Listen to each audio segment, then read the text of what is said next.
I'm gonna get started. My name is Liz. I am a clinical trials manager at the clinical trials office. I also am certified medical Spanish interpreter, and I teach people in the clinical trials office how to use Epic for research. And just basic functions within Epic. Once somebody starts, I will apologize after my presentation. I may have to leave shortly after. I will leave some time for questions. But if I am gone and you still have Epic questions, please let Sarah know. She will pass those questions along to me, and I will try to answer to the best of my abilities. So one of the things that I like to tell people, and that is best practice to me, is once you're doing a screening, the best thing you can do is take your inclusion exclusion criteria, take your protocol and open it up. Mine it doesn't want to move screens, so I will just have it open on the side. It's one of the handouts that was attached to the invitation of this meeting. It's a fake inclusion exclusion criteria for a fake protocol. And you want to have that open so that you can check against Epic what it is that you're looking for. So let me see if I can share. Here we go.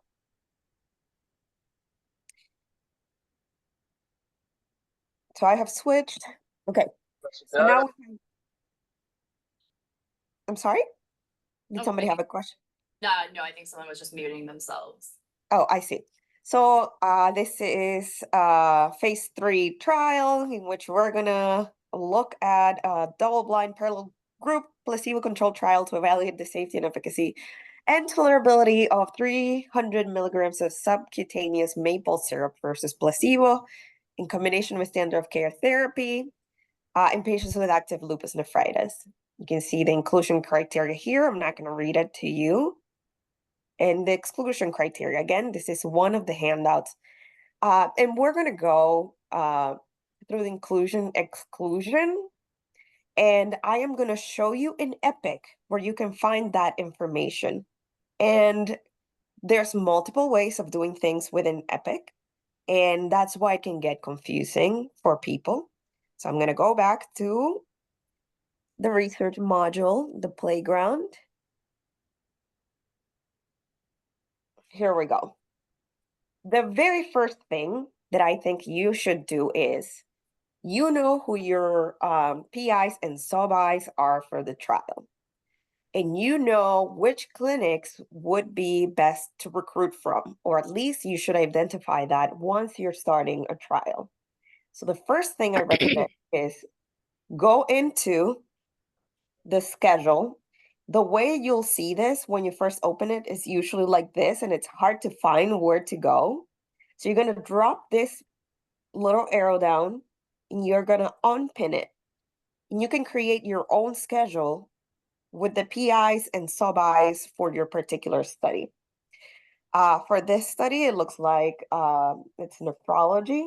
I know most of the GI providers. So when you go make your schedule, I'm going to use GI providers. I'm going to say this is for GI patients, for example. I'm going to go to configuration and I'm going to search, and you want to make sure that you're searching for provider all departments. And that's because if you're recruiting from a patient population that is that your PI and sub-Is see, you want to see all the patients that they may have.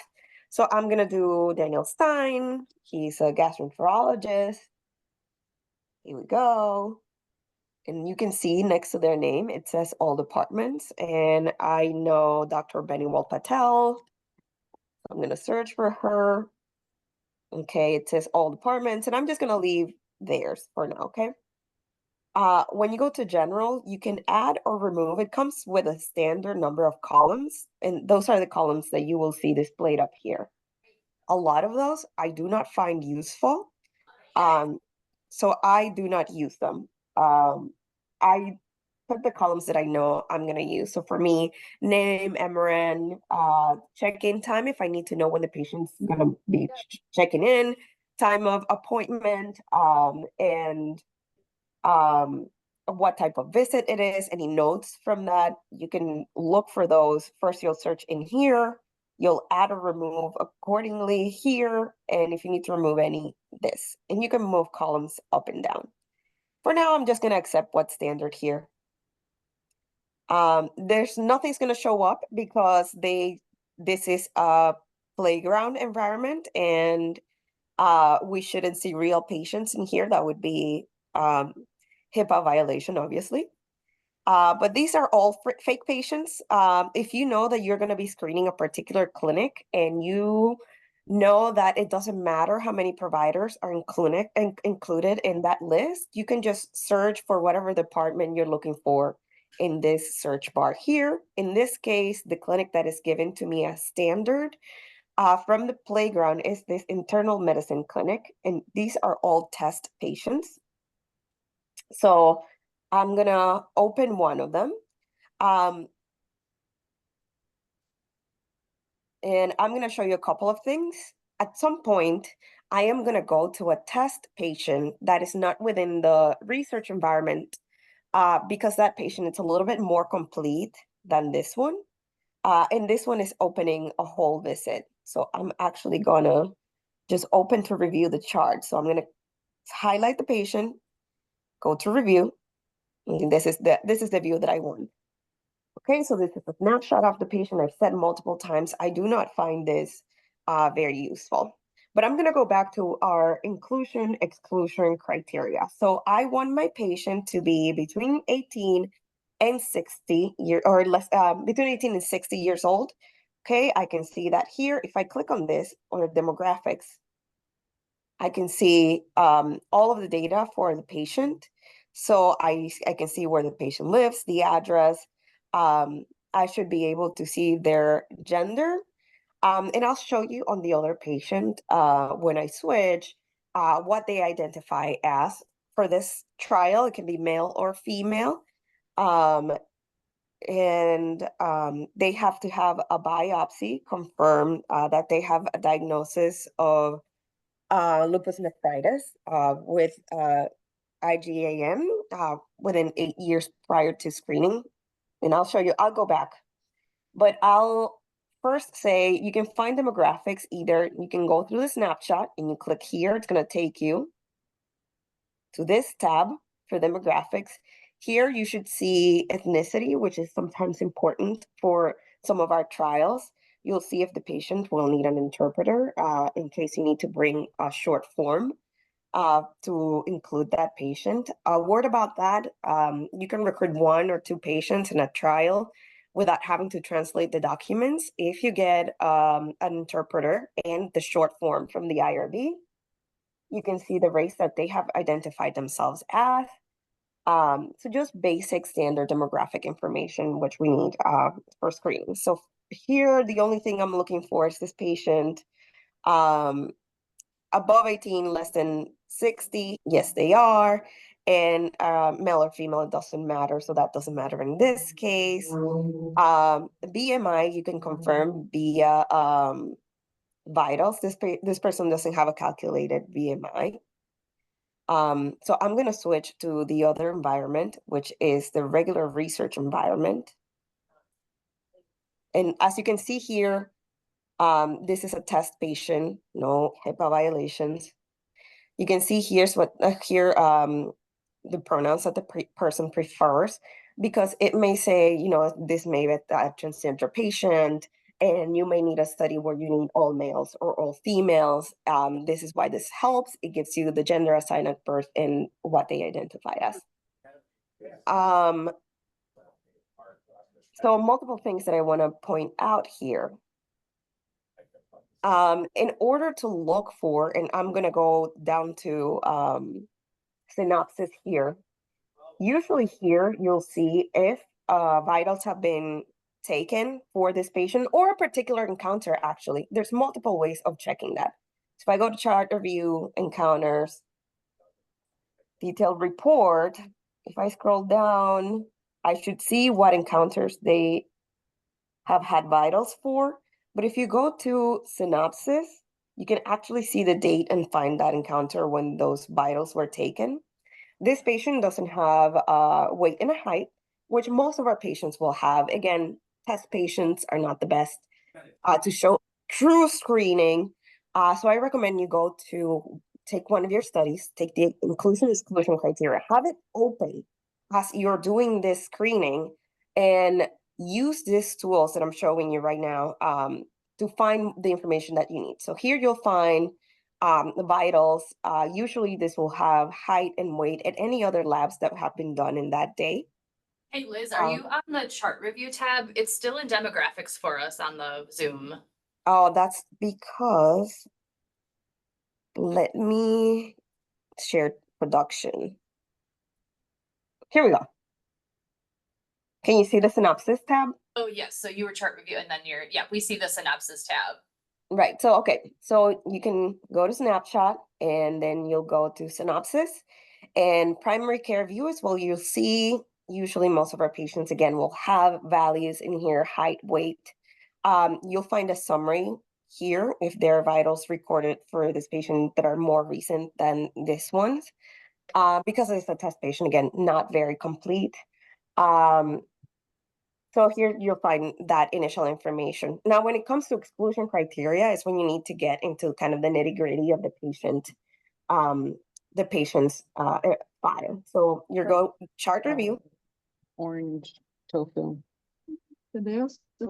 You'll go to chart review, and one of the things that we have to look for usually is medications, because there's going to be um, medications that are allowed, medications that are not allowed. Usually, this is the view that you'll have. This will be checked and it'll say current meds only. We see here that one of the exclusion criteria is if a patient has uncontrolled hypertension, if they have diabetes type 1, let's see, there's some medications at the bottom that you'll see are prohibited. So if you want to check, okay, is this patient on any of the prohibited medication? This is the first place you'll look at. You'll go to meds, look in here. This is current meds only. Now, sometimes we need to know, oh, with this patient can't have had X medication in the past 6 months. So you're going to uncheck this, and then you'll see here all other medications the patient has had in the past. If you go to filters, you can filter by type of medication. You can filter by date by inputting dates in here. So this is super, super useful. If you only care, let's say, about the past 2 years, you can say starting from X date from the 26th of September of 2022 until today, and that'll give you a list of just those medications if that's all you care about, or you can view the full list. Usually, most of our patients will have a fuller list of medications, but this tab right here will help you a lot. Again, therapeutic class. Another area that's super, super useful for finding specific medications will be in the search bar. Let's say if I want to know if this patient has had Stelara, it's going to search for the entire patient's chart for that medication, because sometimes there are historical medications that we can use for screening, like on Patient Everywhere. We can use that, but we cannot use it for abstracting data. We can use it for screening, and if you do a search, that those Care Everywhere notes or medications should appear as well. So this is one of your best friends, not only for medications, but diagnosis that may not be included in this patient's chart as well. Another important part is here, history.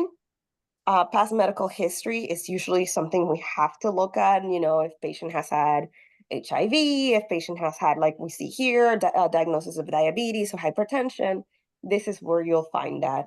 Also, any surgical history. Sometimes for some of our GI studies, we can have patients who have had an ostomy, and that's where you'll find this information. I always triple check with the search bar here, just to make sure that I haven't missed it. And sometimes you can see here that there's like breast biopsies, eye surgery.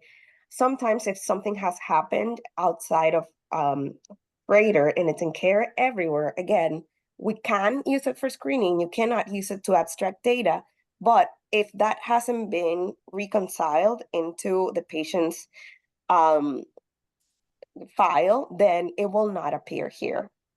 Another important part is, I'm going to go back to chart review, labs. In this case, my favorite view is results review. In this case, again, this test patient doesn't have a lot. I'm actually going to switch to the other test patient. Give me 1 second.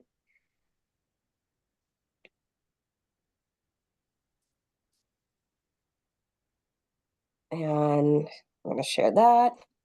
Excuse me, Liz. Mhm. Did I hear you say that under the history tab, if there was something that appeared within that history tab, then it has been abstracted into the patient's chart and we can use it? If it is here, yes, this is in the patient's chart. If it has Okay. something like, there's none here. If it has something like a little E next to the notes or the encounter, it's care everywhere, and we cannot use that. Okay. So that's why for screening, I usually do a search just to make sure I'm not missing anything.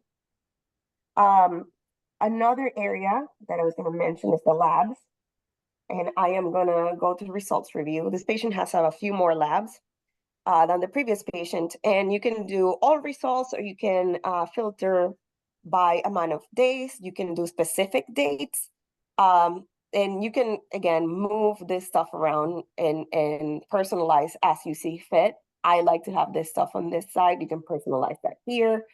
But for example, I want the patient to have a glucose of less than 100, fasting glucose less than 100 or 120. Then I see, for example, this patient does not qualify. For patients, obviously, in our trials, you'll usually use this arrow down here to go to older results. But this is where you'll find information for, let's say, I don't see one for this patient, but if you need to find an A1C for a patient like hemoglobin A1C, like it is an exclusion criteria here, this is where you'll find it. You can see that platelet count is one of the exclusion criteria, which this patient does not have. They only have mean platelet volume. They don't have a platelet count. But again, this is what you'll find in all of that information. So to summarize my portion of things, first create a schedule with your PIs and sub-Is for the trial in any clinics that you know you'll be screening to find your patients. Then go in the patient's chart and use these tools to look at the things that you need for your patient, but have your inclusion exclusion criteria open. Know that there are tabs that are like the medications that are going to be just standard. It comes with current meds only, so things are checked that you need to uncheck to look deeper into the patient's chart. The search bar is your best friend, and usually labs and sometimes images are things that we use a lot for screening in Epic. I will take any questions right now.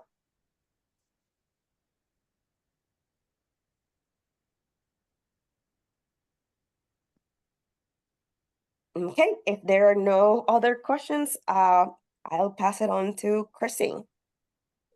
I had a question. Yeah. Are there any particular type of studies or trials that this would work better than the others? In your extensive views and experience, what kind of trials fit best this kind of a recruitment strategy? Well, for my trials, this has actually worked pretty well when you're looking for specific things. I guess the trials that it wouldn't work too well for would be trials where you have like very specific things, let's say labs that are send outs, or you need specific genetic tests to qualify into the trial, and the orders have to be placed outside of Epic.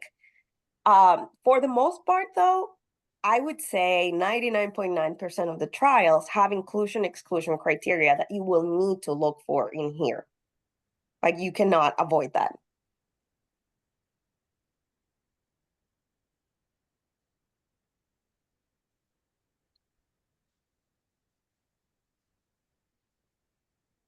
All right. Good, thank you. Yeah. Thank you, everybody. Thank you, Liz.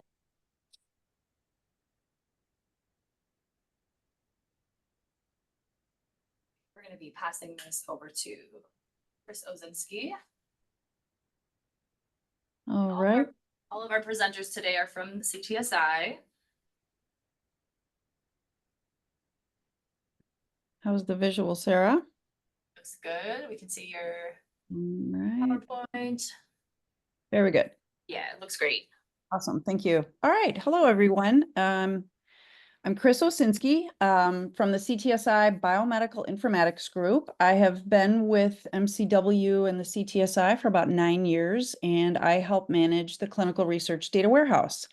I am going to talk to you about how you might be able to utilize our tool set for prospective recruitment using the same example that Liz walked through. So the goals here are to help you understand how to build, just broadly, we're not going to get deep into the weeds here, but broadly learn how to build a computable phenotype. And I'll provide a quick definition on the next slide. But basically, you're going to learn how to build a reusable, shareable query or set of queries that define a cohort using our self-service query tools. They can provide some great efficiencies to not to discount what Liz just walked through, because there's often a need to use chart review even when the self-service tool set is a good option. There are sometimes really deep dive criteria that you also need to go into the chart, but sometimes these tools can give you a head start. And I'll explain a couple more of the benefits versus patient by patient chart review. But I did appreciate Liz walking through all of that detail because it's really important knowing that navigation. So our data warehouse is built with a lot of standardized query concepts across many data domains. So there is a learning curve, but the advantages are that it does not cost you any money. It's totally self-service. You can use this tool set on your own timeline, and it's fairly easy to learn.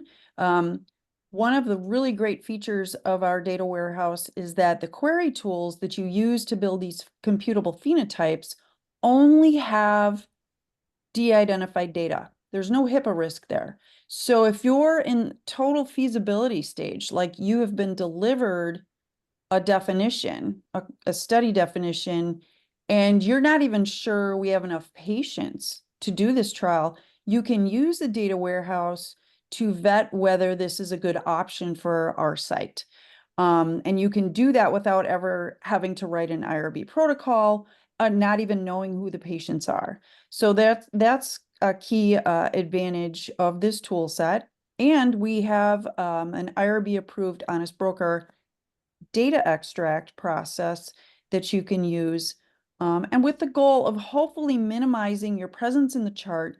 You know, we only need to go into we only want to go into the chart when we absolutely have to, right? To protect our patients' privacy. So this is an alternative to work, as I said, likely in tandem with chart review. So a computable phenotype is a set of conditions, characteristics about patients that can be defined discretely using a query tool like I2B2 or Trinetics. Today, I'm going to show you, talk to you about Trinetics.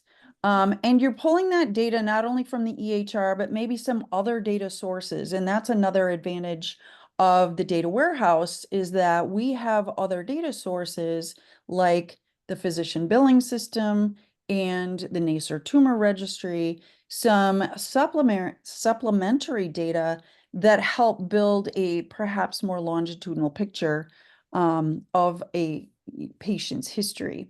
So I'm going to share these slides with you. I'm not going to go reading through everything, but I wanted to provide you guys with this definition. Our tool set is typically 2 steps. You start with the query tool, You try to find your patients. Again, you don't need an IRB approval to use the query tools because they're fully de-identified, and you can leverage the pre-programmed coding that our team has built behind the scenes, and you can put together logic statements to define patient sets. And you can iterate on this. You don't have to get it right the first time. So it's a very flexible tool set. And then, as I said, the second step would be to actually extract data. Once you feel like you have a good definition, you can do that in de-identified form just to verify, spot check some bulk data to see, okay, am I moving in the right direction here? And then you have the opportunity through the Honest Broker tool to automatically request data from the IRB through a very fast electronic system. There's no guarantee they're going to approve, but if you've got your protocol in good order and you have some language in the protocol that says, yep, I'm going to use the data warehouse to do X, Y, and Z, typically those identified data requests through the Honest Broker are turned around in less than 24 hours. As well, the structured data you can get out of Honest Broker can help you prep import tables if you're going to use REDCap as your tool for recruitment. So I'm going to walk through some quick guidelines and steps that I took to build the same computable phenotype that Liz showed earlier.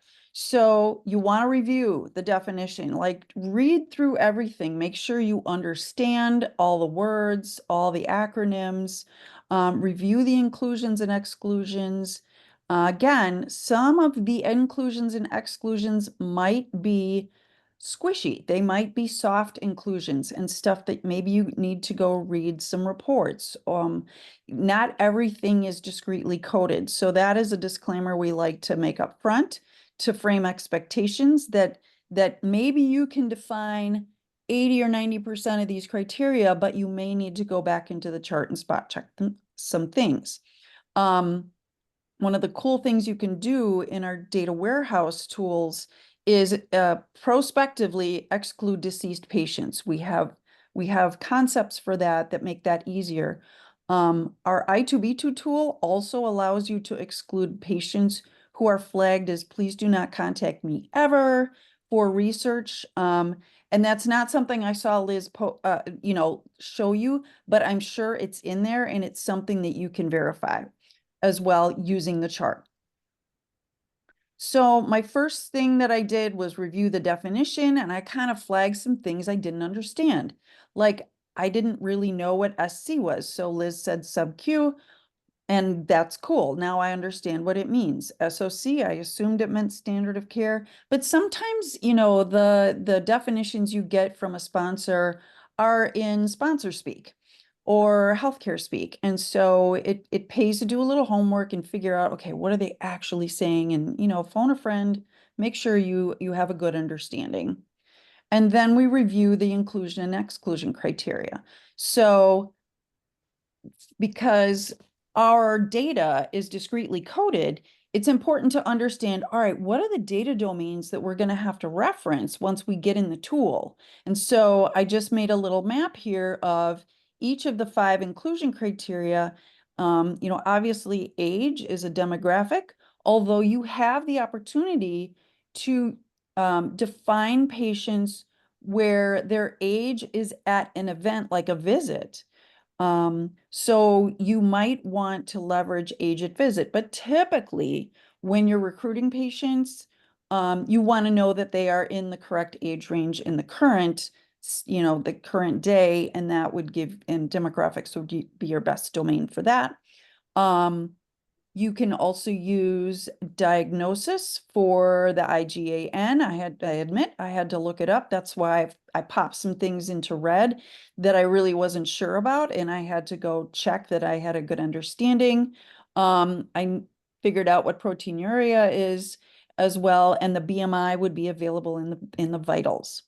So again, I wasn't really sure about IGAN, but I went to look, and it's actually a little bit squishy. There's like no exact code, ICD 9 or 10 code that I could find.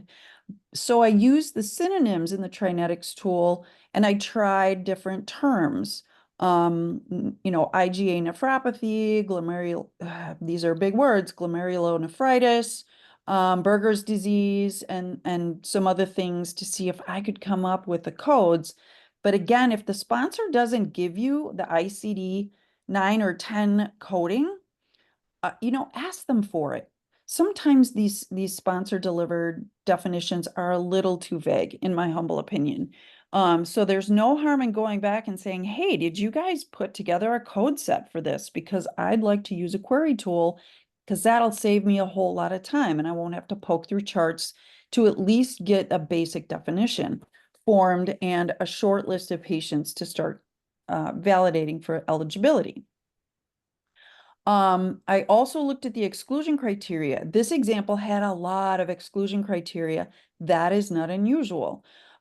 So I kind of bucketed what I saw on the list, and these are the 4 domains, as well as some editorial, are you kidding me?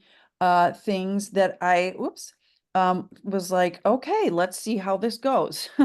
Because those are the squishy things, or those are the are you kiddings and you'll see on my next few slides where I was like, well, we might want to go back to the sponsor on a couple things. I thought the medications were pretty straightforward. And you are able in the query tool to set that underlined within 8 weeks prior to screening. And I'll show you guys how that's done in the query tool. So I'll log into Trinetics and show you what I built. So this was pretty straightforward. Vitals was pretty straightforward. At rest, I'm not sure we can validate that in the query tool.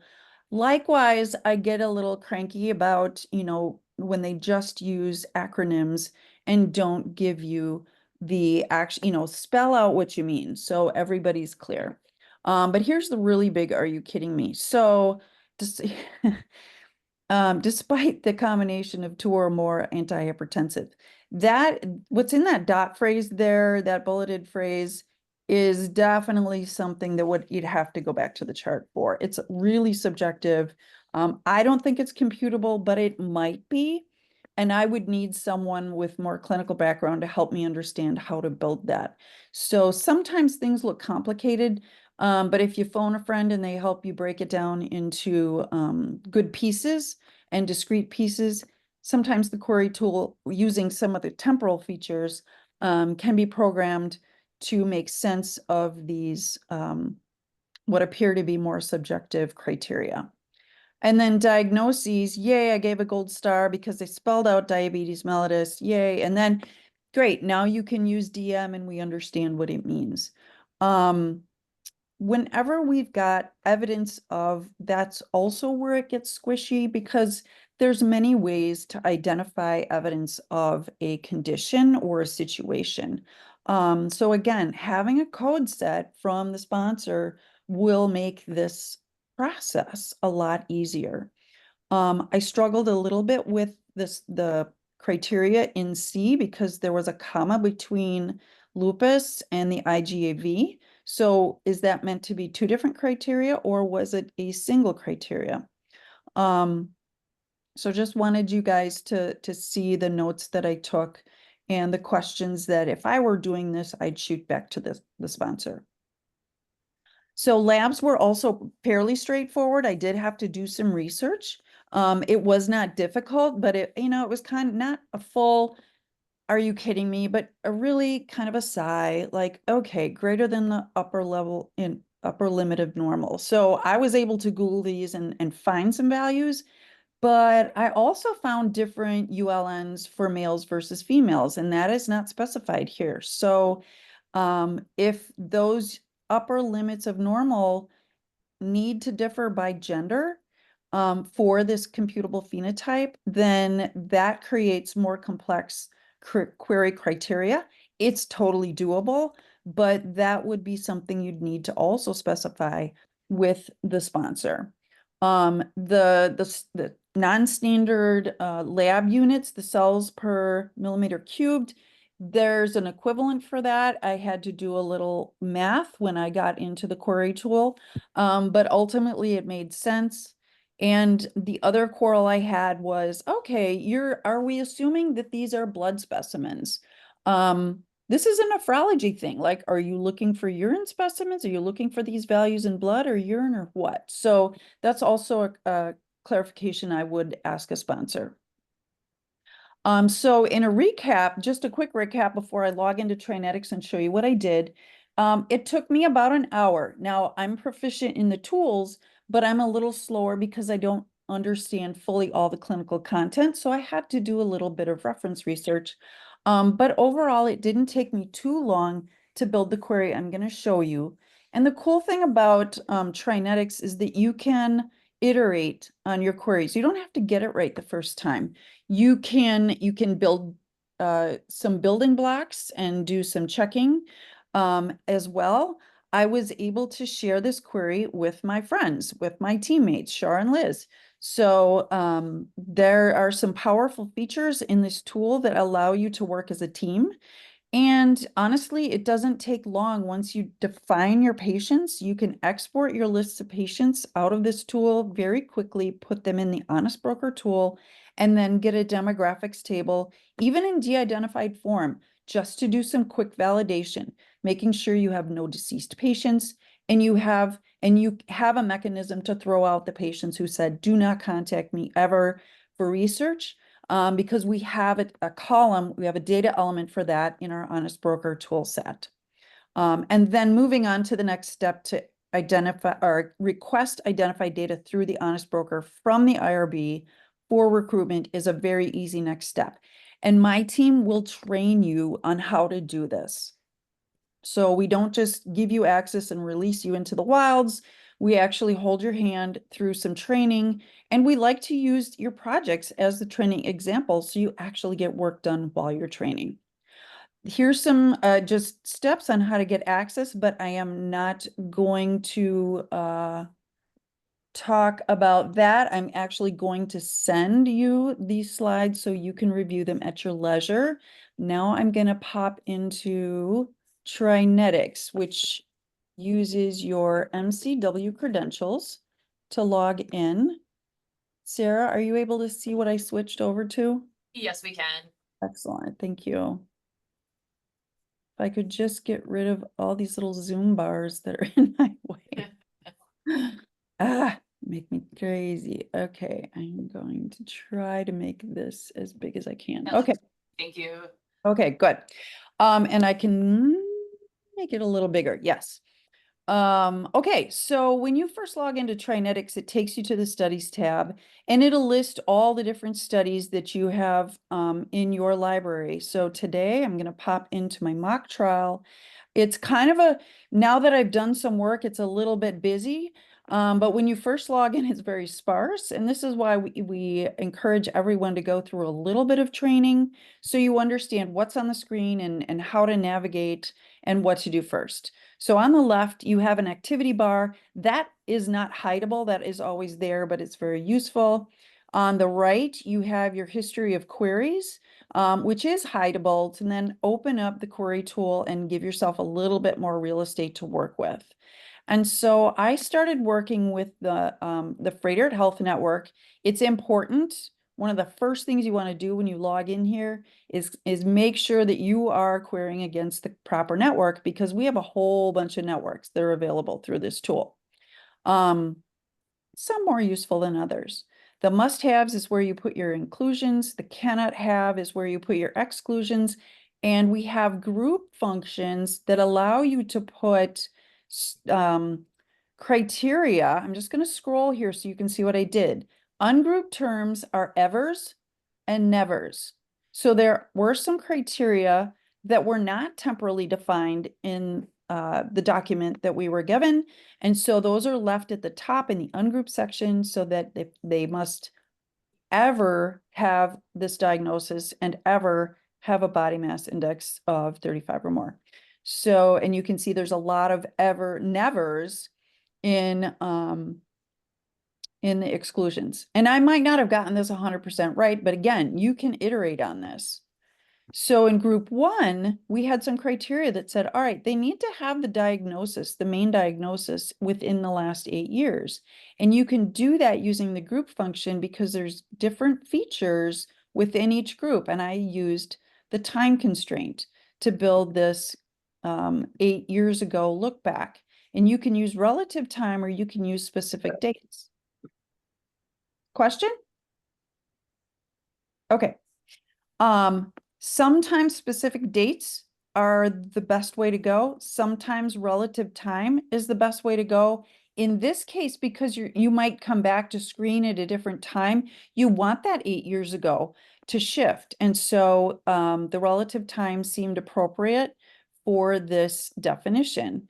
And then in group 2, I started to put those exclusions that could not occur within the last 8 weeks. And so I was able to define that here. I did define it as weeks and it converted it to days. And this would then be an 8-week rolling look back as well. So that went in its own little group. And you can change the logic between the groups to and or, depending on how you interpret or you need to build your definition that you're given. And then when you're ready, you count patients, which I already did, and you can save your iterations over here. They automatically save, and the most recent is always at the top. My first run, I had pulled one code. I'm still not sure that these are the correct diagnosis codes, but that's okay. I started and then I realized, oh, there's another place I should look. So I just left my original query there as kind of a base, and then I added a new query. I added another code, the N code to the M code, and that was in group 1. And then I realized this morning, I was like, oh my gosh, I forgot to put the uncontrolled diabetes mellitus, which appeared to be represented by the high, let me just move that back over. Where was it? The high A1C level. So I reran it again, but I really didn't get any change. You can see here, it rounds the counts. I got 190 again, so it really didn't change a whole lot. So what I did was export these, let me click on here. Because I already exported this one, but I suppose I could export it again. You have the ability to export these encrypted patient IDs out of this tool, which I did. And I got a little spreadsheet here, and these are all encrypted IDs. I don't know if that's easy to see, but these are just patient numbers. These are not real medical record numbers. So no worries, no HIPAA risk, but I took that list and I put it in the Honest Broker tool, and I was able to extract magically this spreadsheet of demographics for those patients. Now, sadly, I found that there's something going on with Trinetics right now where it didn't respect my deceased criteria. I'll pop back over here because I did include, and this is going to sound awkward, deceased as an exclusion. So I would have expected to get no deceased patients, but that is a big, big, big, big reason why you want to go and pull that demographics table and validate that you are not including deceased patients. So you can export, you can exclude them, you can filter them out. And then here in this cohort, there are no patients who said do not contact. So you're good to go from that standpoint. Any questions so far? Kristen, I do want to let you know that we are about 15 minutes over time. Okay, I'm done. All Yep. right. A question, Chris. Yep. So I've used this a lot and it's been great. I haven't had any patients ask me this yet, but is there specific verbiage that you would recommend if anyone asks you how we were able to obtain their information for a study? Yeah, that's a really good question. We have a waiver of consent through the IRB to screen patients for trials without having to ask their permission. And everyone signs that. What is it? The COA, conditions of admission? You know, when you go to the clinic and you kind of sign that paper, there's language in there. So the next time you go, or you could even, I don't know if that I have a copy for it, but you could ask a clinic if you work closely with a clinic to give you a copy of that language because it's in there. Perfect. Thank you. And this is Marcia Malloy. Thank you. Very good presentation. How do we get permissions to use this TriNext? So that I'm going to send you, you would apply for access through Okay. our team, and I'm going to send you all a link to the intake form that's on our webpage that has more information. And yeah, you're welcome to give the tool set a try, and we will provide you with free training. Okay, thank you. So that will appear in the chat? Or I'm where will it- I'm actually going to ask Sarah to send that out via email. Very good. Thank you.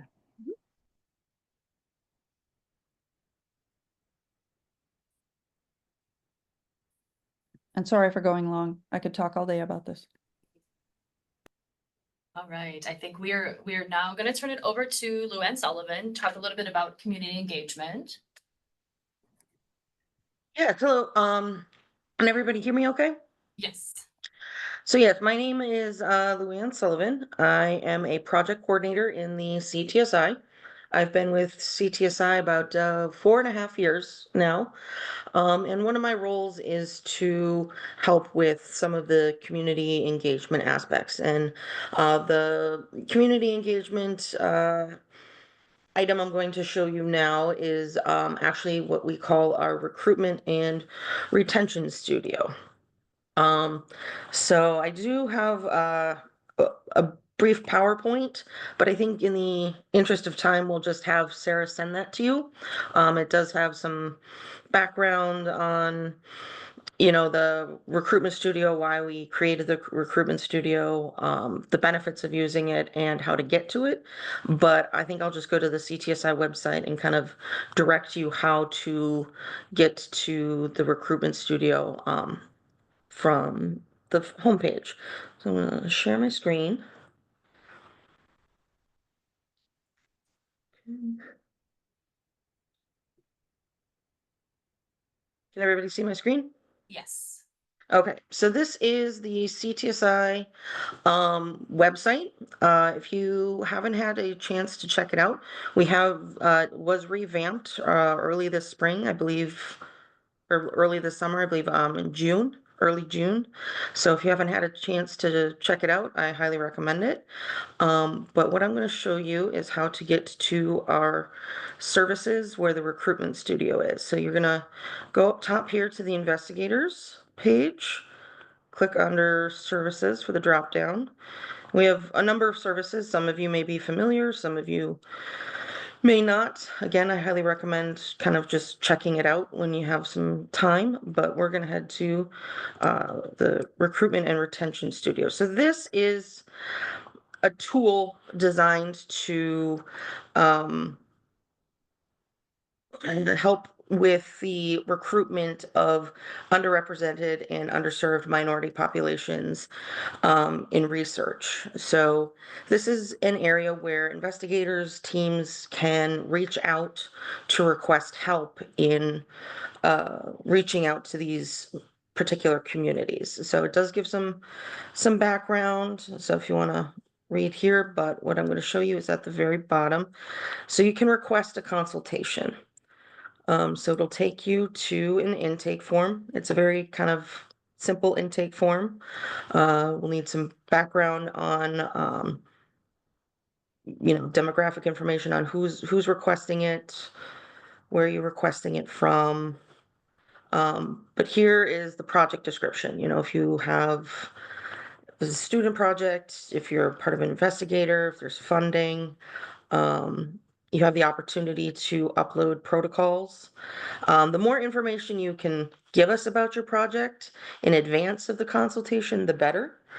Any other documents that we may need, consents, flyers, any time frame you may need it in. Do you need it in a month? Do you have 6 months?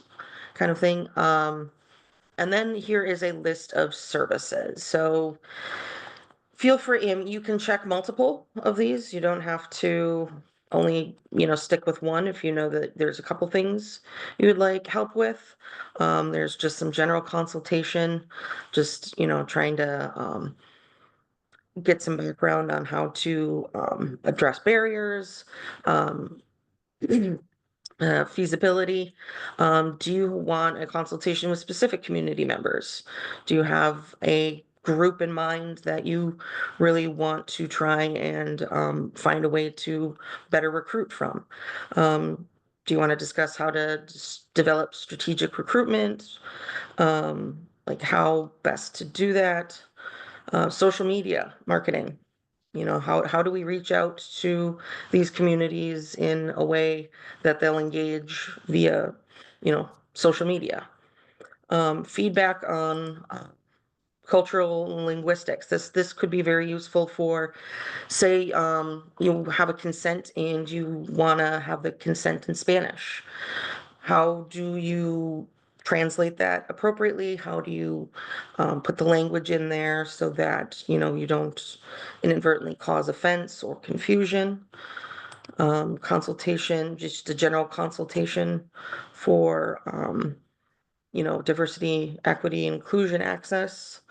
And then protocol development, if you want to, how do I write, diversity, underrepresented, and underserved minorities into my protocol?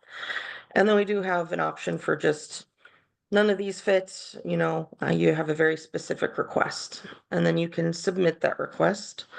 That request will go to our community engagement team, which consists of myself and some of the other community engagement staff, where we will work to arrange time for you to meet with our community engagement leaders, Dr. O'Shea Garrison and Dr. Doriel Ward. You'll be meeting with them first to discuss what you'd like, and then they will work to link you to the most appropriate way to address the underrepresented, the recruitment request. So that is the recruitment studio.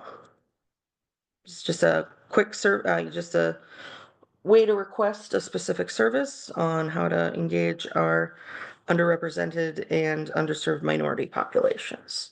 Do you have any questions?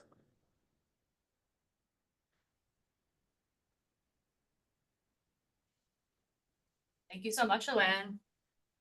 Welcome. I appreciate you walking us through from the start at the very, start of the website, the main. Yeah. site. Yep, I know that things have moved around, so even if you might have known where it was a few months ago, it has changed, so. And everybody has a copy of your presentation already. I'll be adding some additional materials and sending another email so that, just to remind that they do have those PowerPoint slides available to learn a bit Great. more. Good, and yes, and the PowerPoint does have at the very back of it, I may have already mentioned this, but also kind of like a step-by-step guide how to get to the recruitment consultation request. Awesome. Thank you. Luann, why don't you put the link in the chat box right now too? Okay, I'll do that right now. Yeah, thanks. All right, I guess I'm up next. Yes, you are going to close this up. Right, yeah, we're just gonna close this up. My piece is literally more about just an awareness piece really than an education piece. We do have a thing called Recruitment Studio, Recruitment Toolkit. And I put the link in the chat box already for you guys to take a look. And this is where it is. So I'll wrap this up real quick. It has really some interesting resources when you think about recruiting patients.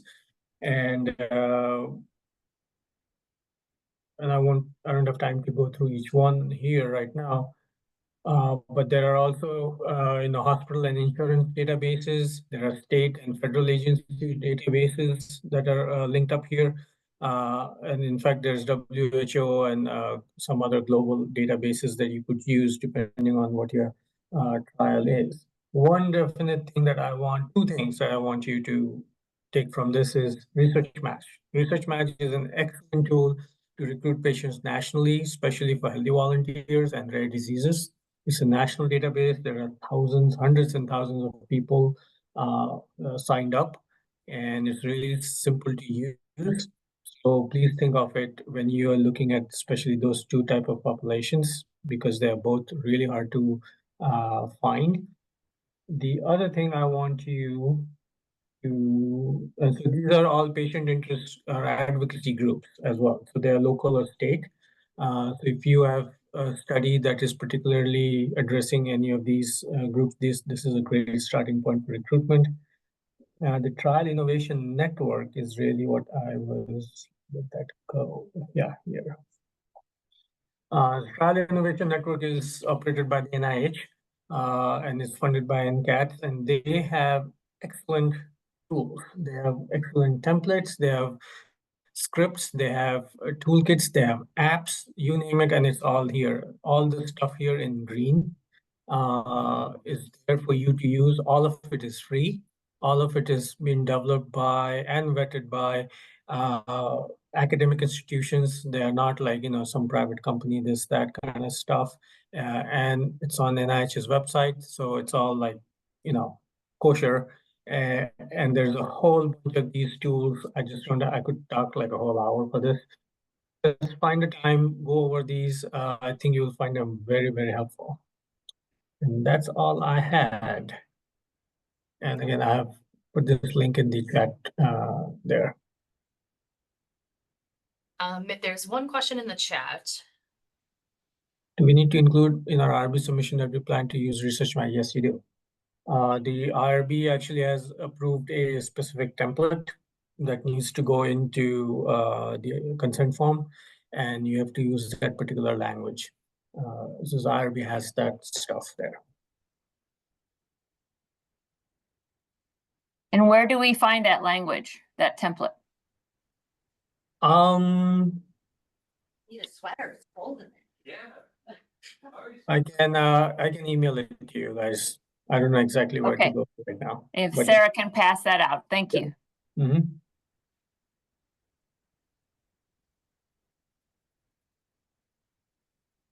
I guess that's it. If any questions about the entire thing, any comments, feedback, we greatly appreciate it. I think there's a survey evaluation that is sent out by Sarah. Is that right? Yep. And then Yep. everybody, again, I'll send out an email with the various resources we talked about. And also in the box, we always have recordings of these sessions as well. So if you want to watch the recording at a later date to reference anything, that'll be available.